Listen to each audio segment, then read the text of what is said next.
tenho a honra de conversar hoje com a professora Maíra Cardoso, com o professor Pedro Benato, que também é coordenador do Núcleo de Práticas Jurídicas aqui da Escola Paulista de Direito. E a proposta é que a gente tenha um bate-papo acerca das nossas profissões, que cada um, a seu modo, tem uma visão, uma experiência diferente. E a perspectiva é que a gente possa apresentar, portanto, especialmente aos alunos da graduação, não só a eles, mas também aos estudantes da graduação, a nossa visão de mundo. Então, inicialmente, eu quero propor a reflexão à professora Maíra sobre o que a motivou a escolher direito. Fê, muito obrigada pelo convite de estar aqui hoje. Eu acredito que essa experiência é muito importante, né? Mesmo porque os alunos e as alunas, eles demonstram, né, esse interesse em saber como é que a gente chegou aqui, né? E é importante até para que eles tenham uma identificação com a gente, no sentido de que a gente já trilhou essa jornada que eles estão passando, né? E enfrentamos as mesmas dúvidas, os mesmos desafios, né? Bom, para mim, o direito foi algo que no começo eu tentava fugir muito, né? Porque eu tenho uma família aí que está na área do direito há muito tempo. E eu, como boa pessoa bem autêntica, uma mulher bem autêntica, eu não queria fazer direito para fazer o copia e cola, né? Eu queria trilhar a minha própria trajetória. Eu acabei fazendo Relações Internacionais como primeira faculdade. E o que eu queria seguir dentro da própria Relações Internacionais era trabalhar com direitos humanos. Eu sempre quis muito mudar o mundo, assim, eu sempre quis fazer, né, com as minhas ações, alguma transformação social.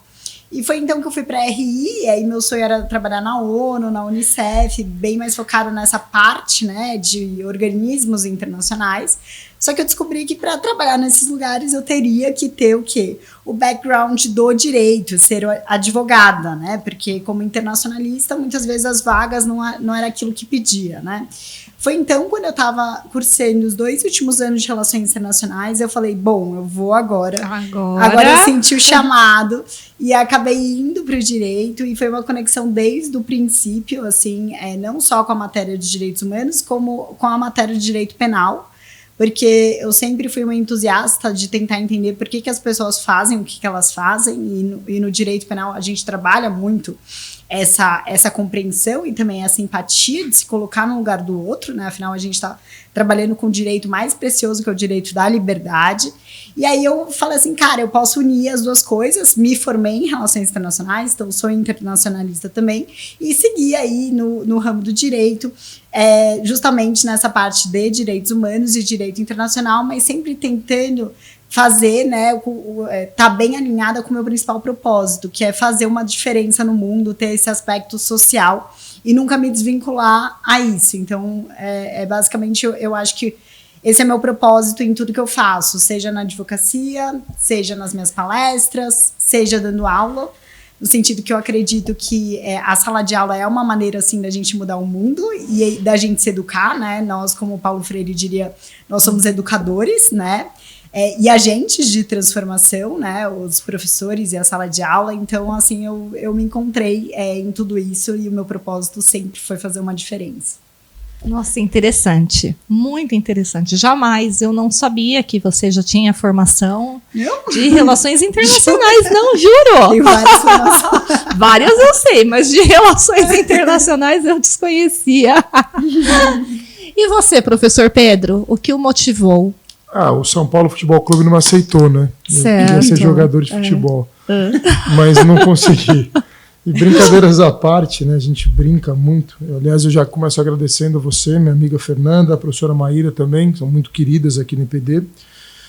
Cara, eu tenho uma relação muito parecida com o que a Maíra falou. Também, no começo, eu tenho uma família voltada para o direito, de muito tempo. E eu começo o direito lá atrás vendo que eu não quero direito, não quero ser igual, acho que o copia e cola é muito parecido. E aí eu acabei fazendo propaganda e marketing. Né? Você jura? Juro. Eu não sabia. Não sabia.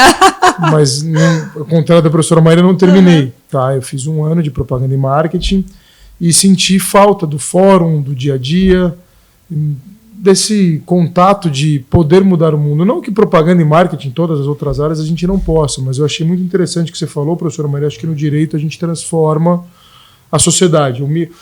Tem um professor que falava o seguinte: você não muda o mundo, mas você muda o micromundo que você vive. E eu acho que por meio do direito a gente consegue essa mudança.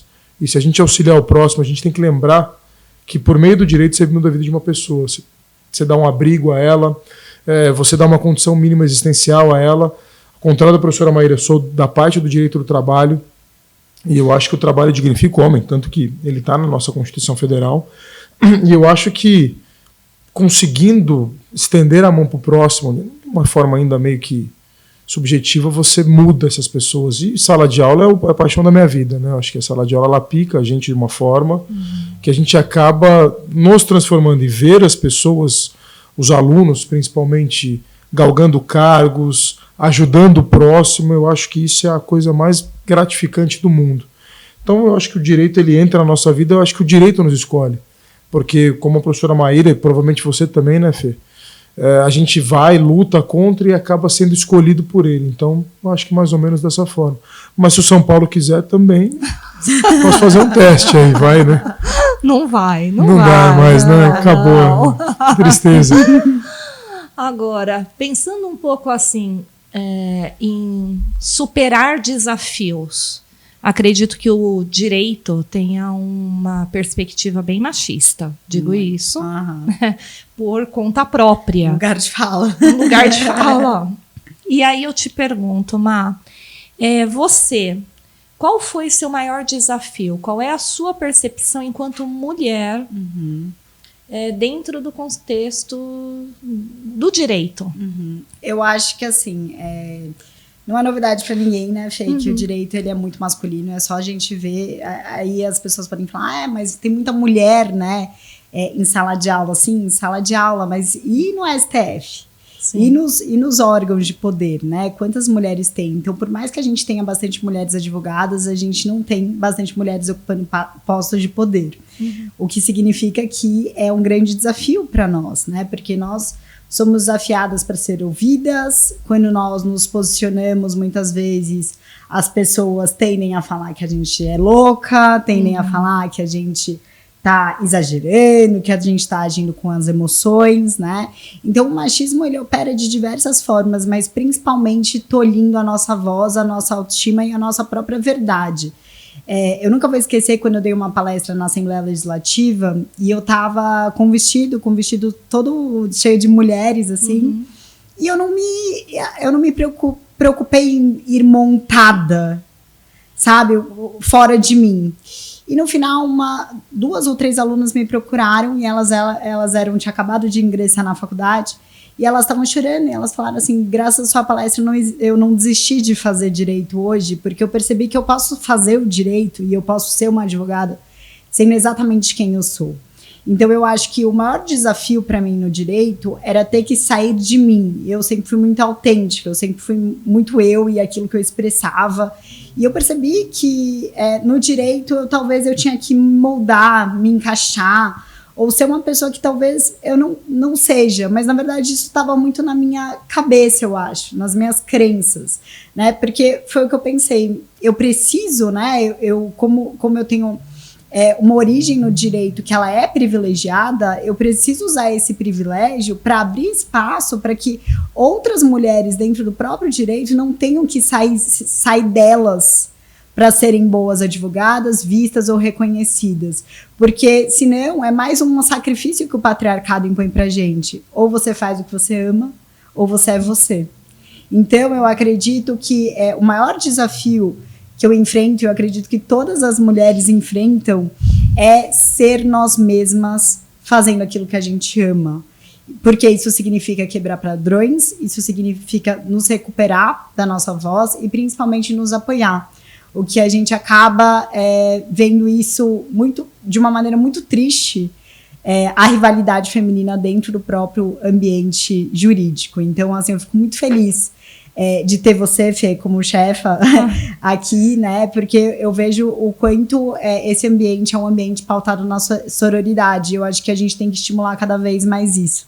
Mulheres empoderando mulheres, abrindo espaço de fala para as outras mulheres e segurando na mão uma das outras no sentido de pode ir assim, essa é a sua voz, essa é você e vai com tudo.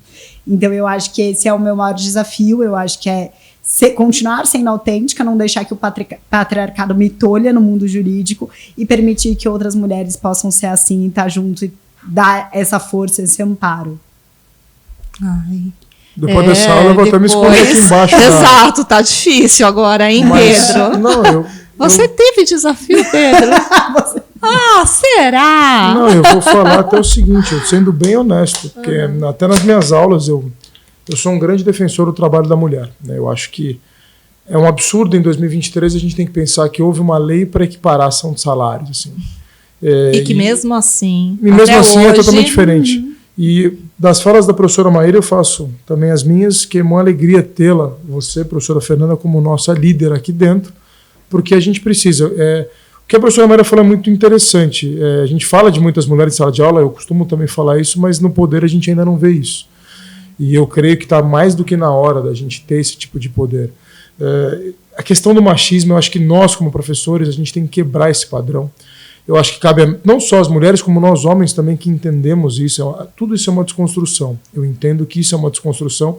Eu fui me desconstruindo ao longo dos anos e acho que todo mundo consegue se desconstruir. A gente era criado numa sociedade totalmente machista e eu acho que isso vem mudando. Talvez ainda não da forma que deveria ou na velocidade que deveria.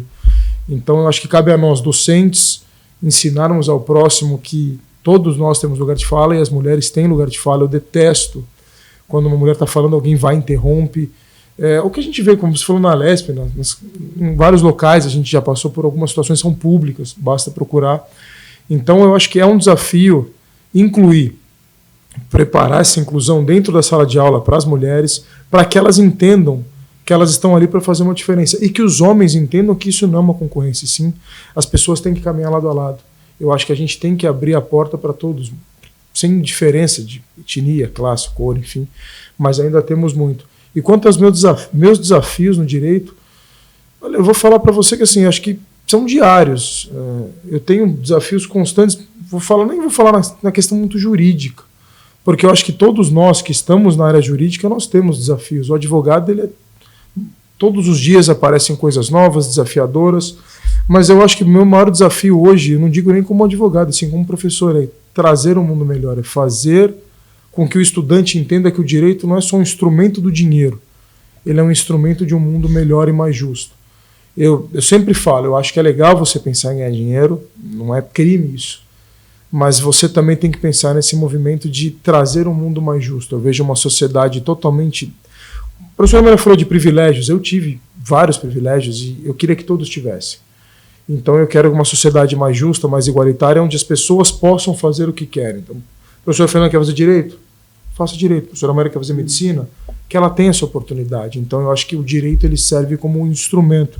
E eu até vou levar essa pergunta a você que me trouxe, me deu curiosidade, professora Fernanda. E para você, qual foi o seu maior desafio? Tá vendo? O dia da caça e o do caçador.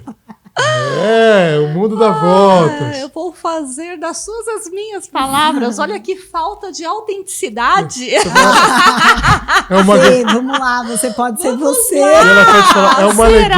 Olha, não é? Vamos lá. É uma alegria ser a chefe. Sim, é uma alegria. Isso não, é uma alegria. Não, eu sei, eu tô de sacanagem. Mas eu não me coloco assim. Eu sei, sabem. Nós sabemos. Primeiro muito bem. Porque você, como coordenador do Núcleo de Práticas Jurídicas, bem sabe que essa questão de nós estamos coordenadores. Somos professores. Mas o que eu sou, como eu me sinto, eu sou advogada, eu sou professora.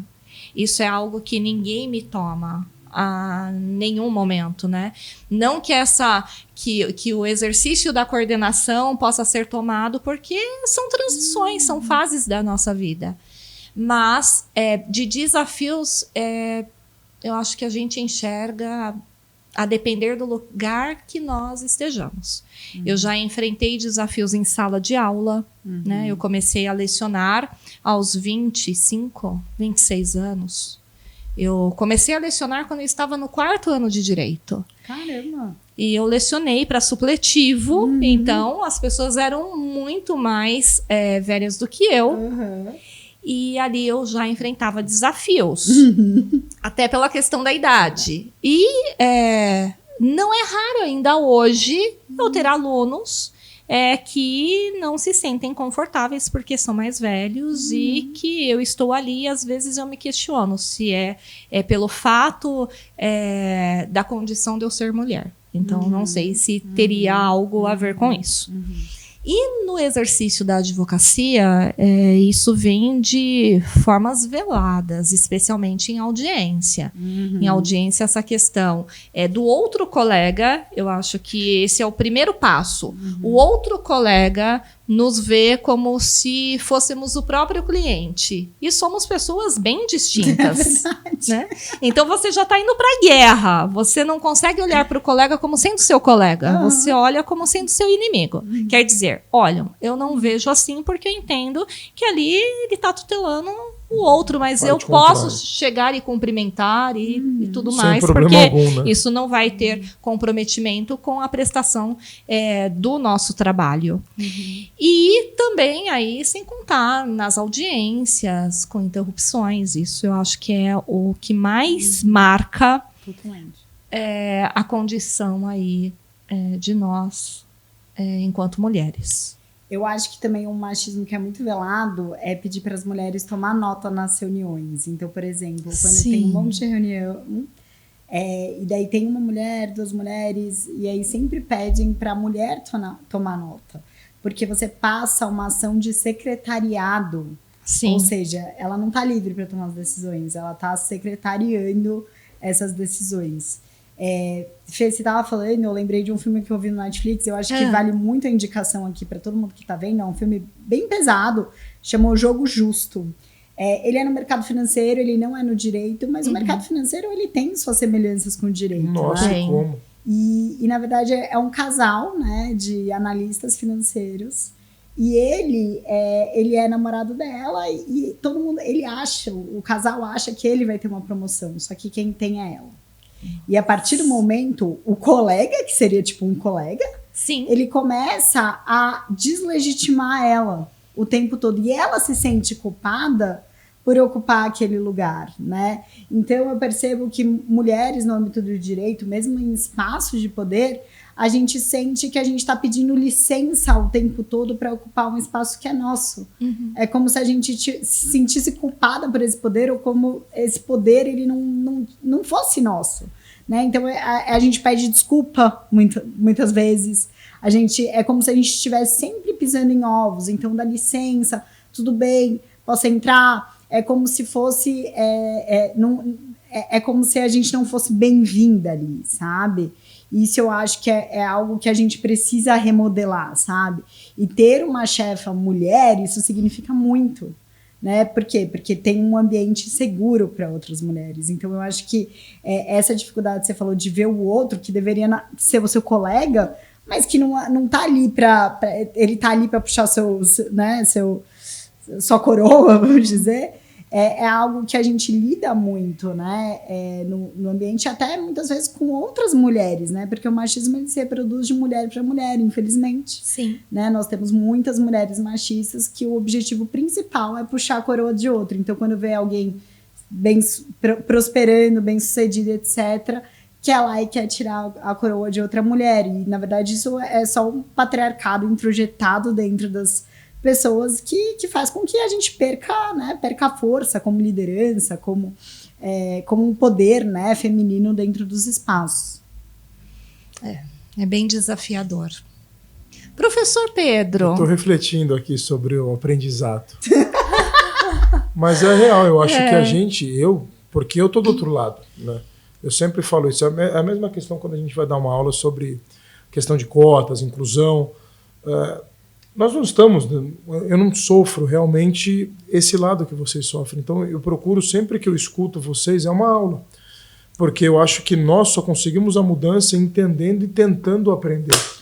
Então toda vez que eu escuto você, a Maíra e várias pessoas que falam com muita clareza sobre o assunto, eu tento absorver, às vezes eu demoro um pouco, mas para a gente também, nós nos devemos nos policiar todos os dias. Eu acho que é importante o que a Maíra fala, porque eu fico feliz, a EPD tem lideranças femininas, eu acho isso fantástico. Já trabalhei com lideranças femininas no escritório que eu trabalhei. Só tive chefes mulheres também, então, maravilhosas, advogadas assim, exímias. Sou muito fã de uma, inclusive, que está fazendo mestrado hoje, uma grande amiga. E eu fico muito contente. E, eu fui criado pela minha mãe e pela minha avó, né? Assim, minha mãe é um orgulho para mim, eu sempre falo isso, ela sozinha, em tese, meu pai fora de casa, e ela criou 2 filhos, minha avó também sozinha, criando 2 filhas, então eu sei o desafio que elas tiveram para dar uma dignidade de vida para mim, para minha irmã, e minha avó para as 2 filhas dela. Então você imagina minha avó em 1960, 70, mandou o marido para aquele lugar, né? Advogada também, ela é advogada criminalista, era, né, antes de falecer, e uma sociedade extremamente machista, com mulheres, ela entrando em delegacia, um ambiente, como ela falou, extremamente hostil para a mulher, ainda mais em 1970, 1980, e ela criou 2 mulheres fortes sozinha. Então eu respeito muito, eu acho que nós homens deveríamos entender com vocês e não o contrário, né? Então eu acho que eu me sinto muito privilegiado em estar aqui. Vamos ver a roda aqui, né? Eu estou aprendendo, eu estou no meio de 2 mulheres, então eu acho que isso para mim é um aprendizado com qual eu fico muito feliz, professora Fernanda, é bem interessante para mim. Pedro, como que você enxerga, trazendo agora um pouquinho para a questão acadêmica, como você enxerga o nosso núcleo de práticas jurídicas, especialmente para as nossas alunas? Como uma grande oportunidade de aprendizado. Eu acho que agora, esse ano vem lotando, eu fico muito feliz porque nós agora estamos com um movimento absurdo diário e é uma oportunidade. Primeiro, a gente faz algumas pequenas aulas, uma roda de conversa, inclusive sobre isso, vocês estão super convidadas a até passarem essa visão para as alunas, porque lá dentro a gente, além de ensinar peças, dia a dia de escritório de advocacia, lidamos com um convênio com a Defensoria Pública da União e atendemos pessoas em situação de rua. Nós damos a oportunidade para os alunas, a elaborarem as peças processuais. Elas passam por correção por nós, professores, pela doutora Mariângela, mulher também, baita advogada nossa aqui de dentro. Não, um absurdo. Sou mulher, eu também sou suspeito a falar, mas é uma grande advogada e passa por ela também essa correção e o processo é distribuído. Quem faz esse processo? Os alunos.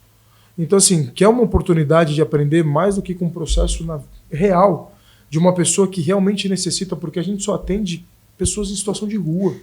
Assim, é triste, mas recompensador você saber que pode dar um dinheiro para essa pessoa ao final, para que ela busque ter algo novo, reconstruir sua vida. Então, o nosso NPJ ele vem sendo bastante procurado. E sem contar as visitas, né? Ultimamente temos aí saído muito DPD.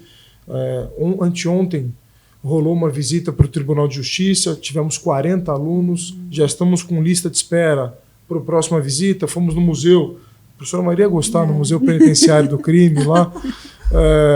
Não sei nem se eu falei certo, mas levei o pessoal no museu, situações do Carandiru, uma mulher conta história, aliás, uma história fantástica.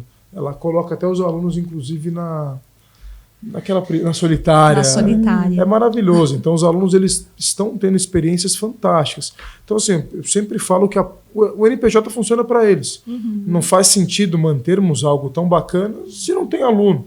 Então, eu acho que vocês, alunos, aprendem a escrever, aprendem a lidar com o escritório, vocês vão conviver com professores lá dentro, vão aprender o dia a dia do direito trabalhista. Pedro, eu queria entender um pouco sobre penal. A professora Maíra pode bater um papo, civil, a professora Fernanda pode bater um papo, entre outros professores brilhantes que nós temos aí dentro, né, Fê? Então, acho que a importância é total. Você tenta transformar o que é feito na teoria, o que eles aprendem na teoria em prática ali dentro. E um aprendizado? O que é que nós podemos deixar de aprendizado? Qual seria a orientação que vocês deixariam para quem está nos ouvindo agora e que está pensando, eu vou desistir, vou parar com tudo, não está valendo a pena? Primeiras damas. Eu acho que o mais importante de pensar, eu acho que eu sempre aprendi a nunca desistir. Eu acho que as coisas elas podem por um tempo parar de fazer sentido para nós, como um dia relações internacionais parou de fazer sentido para mim. Mas eu acho que eu aprendi desde muito pequena a nunca desistir de nada. Então, assim, eu nunca vou esquecer minha mãe, também uma mulher muito forte, que desde a primeira vez que eu entrei no balé, ela falou assim, eu falava assim, eu não quero mais ir, não quero mais ir. Ela falava assim, não, você vai se fazer até se formar. E a grande lição na minha vida foi nunca desistir de nada, porque aquilo ainda pode ser útil. E hoje o balé é uma das minhas maiores paixões. Então, às vezes, o desistir ele pode ser muito situacional. E nada acontece por acaso na vida. Tudo tem um motivo. Então, se você está fazendo direito agora, tem um porquê. Então, assim, não desista, porque em algum momento você já escolheu por isso. Então, eu acho que é bem importante você se reconectar com a sua intenção inicial. Por que o direito? Fazer essa pergunta que a Fernanda fez pra gente, faça para você mesmo. Por quê? Porque muitas vezes a gente desanima porque a gente não está alinhado com o propósito. Mas quando a gente se conecta com o propósito que está por trás do que a gente faz, por que a gente faz, as coisas voltam a ter sentido novamente. E se mesmo assim não fizer sentido, faça só para mostrar para você que você consegue ir terminar uma faculdade, ser advogado, ter a carteirinha, entregou isso, pronto, missão cumprida. Eu acho que esse é um ponto bem importante, né? Da gente, tudo na vida é fase, né? Etapa, é um processo. Se a gente desiste no meio do caminho, a gente nunca vai saber como é que vai ter sido ir até o final. Pode ser que você não venha trabalhar com direito, ou pode ser que você venha trabalhar com direito 50 anos depois, 20 anos depois e etc. Mas não desperdiça o que um dia foi sua paixão, porque ela pode fazer sentido no futuro. E você, Pedro? Você sabe que eu acho que o que a Mayra falou é muito interessante, e eu acho que todo lugar você vai enfrentar dificuldade. Eu acho que todo dia você vai ter dificuldade e dúvidas. Às vezes a gente se põe em dúvida em tantas coisas, mas quanto ao direito, acho que você escolheu ele uma vez, e eu acho que não é porque você teve dificuldade de escrever uma página que você vai ter que fechar esse livro tão bonito e tão belo que você pode escrever lá na frente. E eu acho que, além de tudo, por mais que você, a professora vai falar, você não vai trabalhar com o direito, pode ser mesmo, mas eu acho que o direito ele é essencial para nós. Todo dia alguém vai tentar te passar para trás. E você sabendo, pelo menos, dos seus mínimos direitos, das suas condições, ainda que você não as utilize de forma corriqueira, vale muito a pena. E eu acho que a persistência ela vai te levar a algo bom. O começo sempre é difícil. E não só no direito. Eu acho que você começar algo é complicado. E todo dia que você começa, você tem aquilo ali, você fala, meu Deus, será que é o que eu quero? Para nós, estamos aí na área há anos e nós às vezes temos dúvida, nós somos seres humanos. Acho que ser humano ele se coloca em dúvida, mas eu não escolheria outra coisa hoje. E olha que eu saí, como a professora Maíra, ela estava em outra situação, eu saí, voltei, e hoje eu não me vejo fora do direito. Então eu acho que se você pensa em desistir, pergunte o porquê. Realmente, na verdade, o que você nos perguntou é muito interessante. Porque a gente tem dificuldade todos os dias. E não vai ser só no direito. Eu sempre falo isso. O direito... Às vezes, mas tem a OAB. A OAB é o primeiro desafio que você vai ter na vida. A carreira vai te trazer coisas maravilhosas. E eu brinquei, a gente conversou hoje, inclusive, com os alunos. Eu brinco que um dos dias mais felizes da vida da gente, eu acho que vocês podem também falar a mesma coisa. Eu sempre falo, a exceção do nascimento do meu filho, foi o dia que você vê o nome naquela lista da OAB. Esse é um negócio que, nossa, você fica ali naquele F5, é uma alegria. E aí que você falou, valeu a pena. Esse propósito, eu me coloquei lá atrás, eu não larguei, e poxa, valeu a pena. E aí dali para frente você toma seu rumo. Advoga, vai para uma carreira pública, às vezes eu mudo de área. Eu tenho amigos do direito que viraram comerciantes, viraram executivos, outros advogados, outros servidores públicos. A vida vai trazer para você desafios e situações, a gente tem que encará-las. Pois é. E você, o que você diria para quem está desistindo do direito? Para não desistir. Porque eu acredito que é um instrumento mais importante que a gente tem à nossa disposição e que a gente faz por nós mesmos e pelos outros. Então, se existe aí um mecanismo de de, aspas, justiça, porque a sensação que dá é que todo mundo que faz direito busca justiça, embora a gente saiba de todo o conflito filosófico, a ideia é que o direito nos dá algum caminho. Então, nos auxilia. Meus amigos, alguma pergunta que eu deveria ter feito e eu não fiz? Alguma reflexão e que vocês quisessem compartilhar? Eu acho que não. Só para terminar o que a Maíra falou. Acho que quanto mais tempo a gente perde sem fazer, mais tempo se passa. Eu sempre brinco. A gente comprou uma passagem aqui de 80 anos, em média, né? Então, cada ano que passa... 80 é um menos. Eu comprei de 100. Eu já vamos pegar pelas estatísticas do IBGE. Num nível muito superior. Mas passa muito rápido. Passa. E quanto mais você demora para tomar a decisão ou terminar algo que você começou, você vai demorar 5 anos. Aí daqui 5 anos você fala, pô, podia ter terminado hoje, ou pô, poderia estar acabando esse ano. Pô, mas... Então continue, a gente está aqui para isso. Um ponto que às vezes faz as pessoas desistirem é medo, é insegurança. Eu não vou saber fazer isso. E o medo ele começa na faculdade, com a prova da OAB, começa com o TCC, a defesa do TCC. E eu acho que é muito importante que a gente também fale que a gente também tem medo. É claro. Que toda vez que a gente vai palestrar ou entrar numa sala de aula, numa turma nova, ou simplesmente entra numa audiência, tem as borboletinhas no estômago. E que isso, né, esse sentimento mostra que você tá no caminho certo, que é importante para você. Porque se não fosse importante para você, você nunca ia sentir isso. Você ia falar assim, tô aqui e acabou, né? E vida que segue.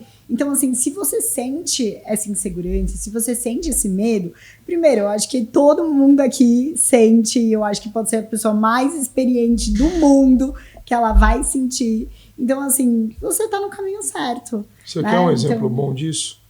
Todo semestre, quando se inicia uma sala de aula nova. Porque assim, se você já conhece a turma, você vai tranquilo. Mas se você tem uma turma nova, você já entra, você fala, meu Deus, como vai ser? Será que eu vou dar conta? Então, por mais que assim, a parte trabalhista, a parte penal, a parte civil, a gente, a lei sabe, a gente sabe tocar a aula, mas você não sabe como será a reação das pessoas.